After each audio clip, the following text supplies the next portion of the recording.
Eh bien bonjour, bienvenue dans cette nouvelle vidéo. Alors cette vidéo, ça va être la fabrication d'un nouveau nid pour mes Messor Barbarus parce que ça évolue bien, donc on va leur faire un nouveau nid, une extension. Donc ensuite on fera les tests pour voir si c'est viable pour les fourmis et puis l'installation si ça marche quoi. Donc allez c'est parti. Alors pour ça, ça va être un nid avec mon petit mélange de plâtre à modeler avec un petit pourcentage de sable. Je sais pas exactement, j'avais fait ça à l'œil, ça doit être à peu près 10% de sable. Mais en tout cas, ça fonctionne bien, je suis content, ça s'humidifie bien et tout, c'est solide, ça n'a pas l'air de moisir trop, donc je continue là-dessus, hein. Donc, alors là, j'utilise du plexiglas pour faire la forme. Au final, ce sera du verre dans le nid, mais pour donner l'empreinte en fait du verre, j'utilise un plexi pour éviter de salir le verre qui ira dedans. Donc j'ai fait, en fait j'avais prévu pour faire deux nids, mais je serai à court de plâtre, donc il n'y aura qu'un nid.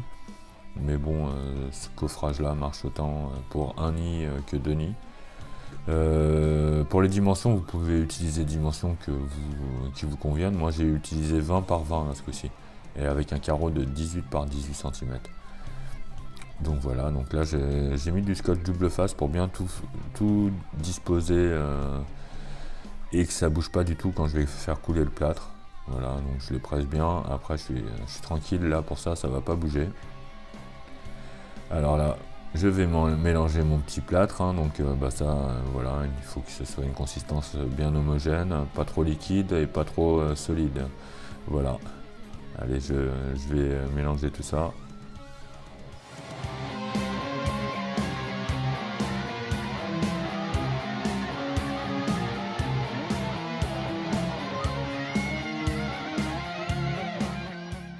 Donc une fois le plâtre bien mélangé, il suffit de le couler dans votre coffrage.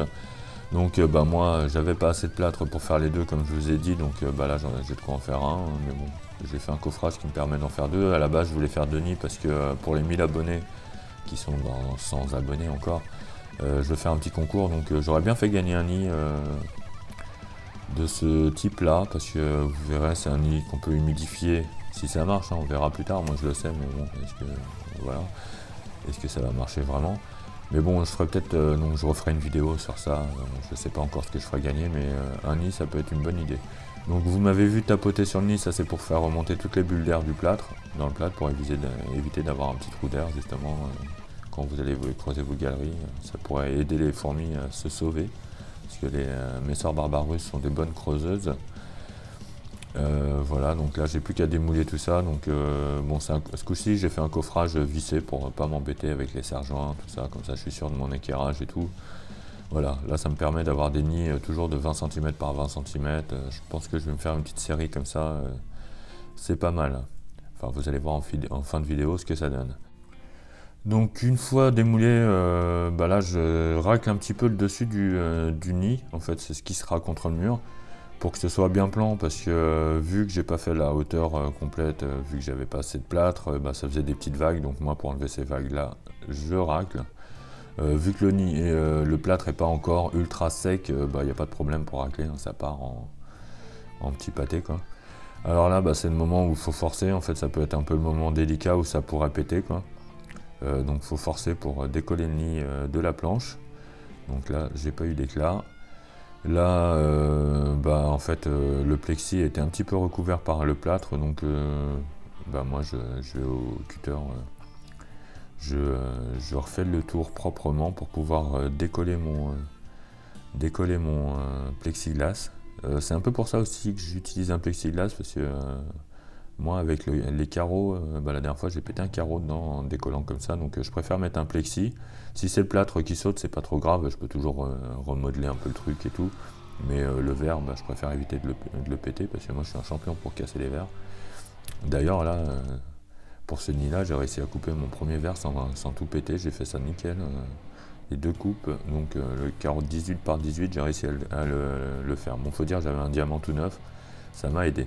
Alors là, avec mon cutter, avec mon scalpel, je décolle un petit peu la vitre, on peut voir qu'il y a de l'air qui rentre dedans. Voilà, donc ça montre que ça se décolle, voilà, l'air est bien passé, et une fois qu'il y a de l'air partout, bah, ça va se soulever tout seul.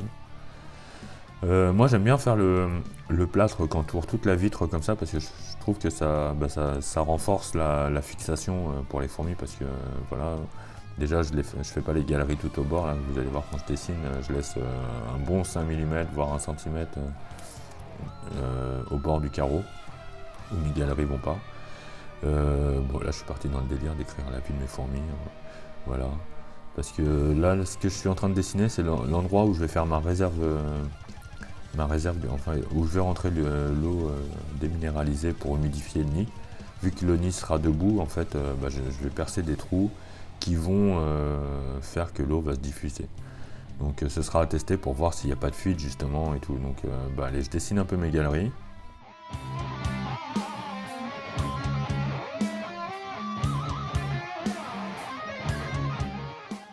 Donc voilà, là j'ai dessiné mes galeries, donc c'est à peu près, hein, parce que quand je vais les creuser, ça bouge toujours un petit peu. Donc là je vais faire les entrées de nid, donc j'en fais une sur le dessus et une sur le côté gauche, donc pour accéder directement au gros nid. Donc je perce à peu près au niveau de la première galerie, parce que vu que le bord, en fait, je veux laisser le plâtre sur le bord, je veux pas qu'on voit l'entrée, histoire que le carreau passe bien par-dessus et que les fourmis n'aient pas un petit jour où elles puissent passer, quoi.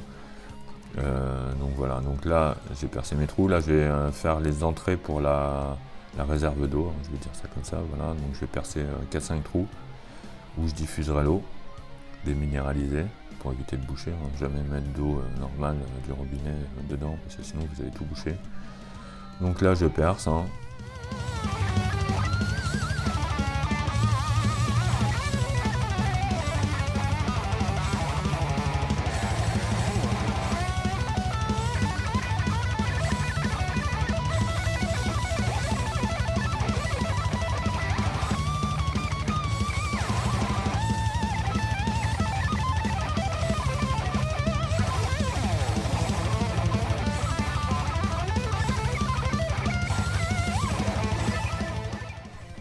Alors là j'ai percé tous mes trous, maintenant je vais râper un peu le bord des arêtes, en fait faire des petits chanfreins, histoire que ça fasse un petit peu joli quand le nid sera fixé, que ça fasse pas des bords trop bruts, enfin voilà, que ça fasse des petites arêtes, quoi. Et puis là je fais pareil à l'intérieur du cadre.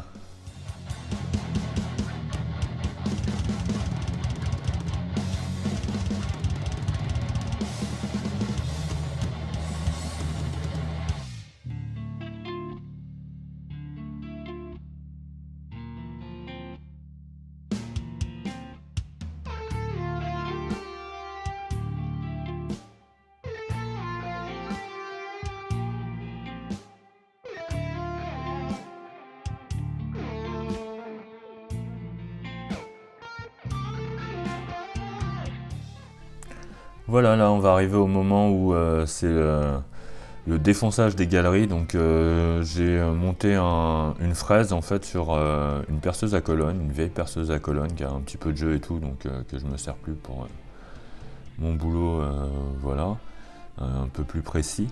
Donc pour ça le fait bien. Donc là j'ai défoncé avec une grosse mèche, une grosse fraise, les galeries, et je fais avec une petite arrondie tous les passages entre chaque galerie, tous les petits tunnels qui sont aussi des galeries. Donc là au scalpel, en fait vu que le plâtre est pas 100% sec, je décolle mes pâtés là. Ça fait plein de pâtés tout ça, donc je décolle tout ça, j'y vais à la brosse, voilà, à l'aspirateur, et ça va. Et là je suis parti dans le délire d'écrire la vie de mes fourmis dessus. Et hop, pour la suite, donc là je suis à la maison. Du coup je vais coller le carreau, je vais le coller avec la colle chaude là. Je vais en mettre un bon petit filet tout autour. Je serai tranquille, voilà. Bon, vu que le nid est à la verticale, en plus il sera sur mon mur, vous verrez après, je préfère être tranquille, sûr que la vitre va pas tomber. D'habitude j'utilise une petite goutte de glu par exemple, mais là je vais faire un joint de colle chaude tout autour. Et de toute façon, les fourmis ne risquent pas d'aller l'attaquer parce qu'il y a 1 centimètre entre l'angle et les premières galeries. Donc si elles arrivent là, hein, tant pis pour elles. Mais voilà, je vais pas vous dire c'est de la colle bio, j'en sais rien du tout. Hop, allez, je colle tout ça.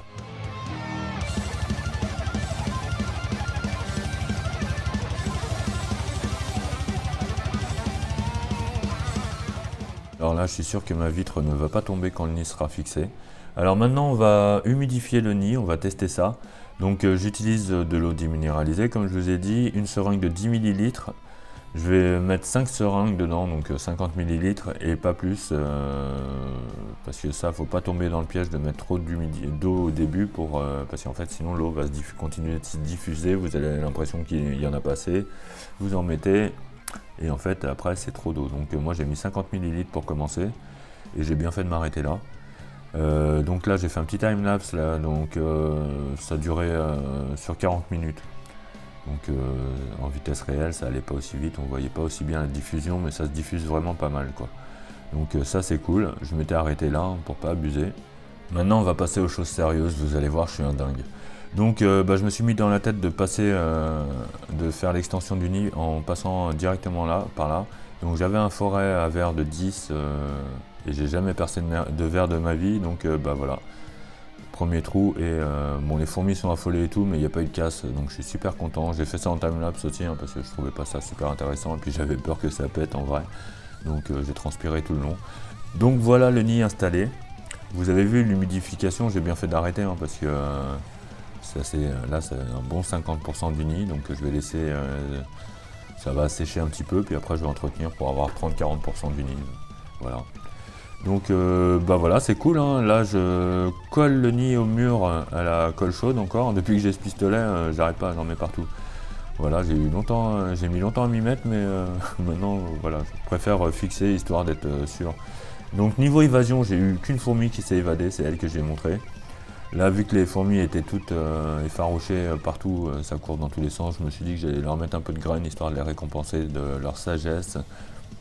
Et là aussi on peut voir dans l'extension, donc dans le nouveau nid, qu'il y a des petites fourmis qui sont en train de visiter. Donc c'est cool, elles vont mettre leurs phéromones dedans et les autres iront tranquillement. Là c'est le tube qui est au-dessus, donc la sortie du dessus. Donc ça permet d'aller au nid de base et à l'aire de chasse extérieure sur la droite. Donc comme ça, voilà.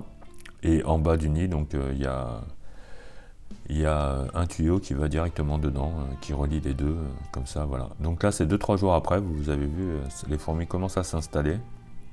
Je vais pouvoir réhumidifier, donc voilà. Là, je vous ai filmé quand même Madame Lagine, parce que elle se montre de moins en moins souvent, vu que là, le confinement commence chez elle. Ah ouais, chez moi, j'ai coupé le chauffage, je l'ai dit dans la dernière vidéo, pour toutes les fourmis, donc là, il fait 19 degrés maintenant, ça y est. Et on dirait qu'il y a une petite ponte, là. Vous avez vu la fourmi qui est passée, l'ouvrière qui est passée avec une petite grappe d'œuf dans la bouche. Donc voilà pour Madame Lagine qui s'était montrée, hein. J'espère qu'on va la revoir assez souvent quand même. Et dans l'ensemble, ça donne ça, voilà, je suis assez content du résultat. Et puis quand je ferai des extensions, maintenant, elles seront fixées sur le mur, quoi. Bon là, je pense qu'elles sont tranquilles pour l'année prochaine. Peut-être qu'il faudra que j'en fasse une dans 2 ans. Mais bon, là, il y a de la marge, hein. Voilà. Donc, c'était bien cool à faire. J'espère que ça vous a plu. Ça fait une grande vidéo, là. On n'est pas loin des 15 minutes, 14 minutes, je crois. Donc, voilà, je vous remercie d'avoir suivi jusqu'au bout. Et là, on va faire un petit tour dans l'aire de chasse extérieure. Pour ceux qui ne connaissent pas, voilà, mes sœurs Barbarus ont une aire de chasse à l'extérieur. Et là, ça commence à devenir désert. Donc, je vous remercie d'avoir regardé cette vidéo. N'hésitez pas à liker, à vous abonner surtout. Et bientôt les 1000, donc un petit concours. Allez, je vous dis à être plat, tchip flou.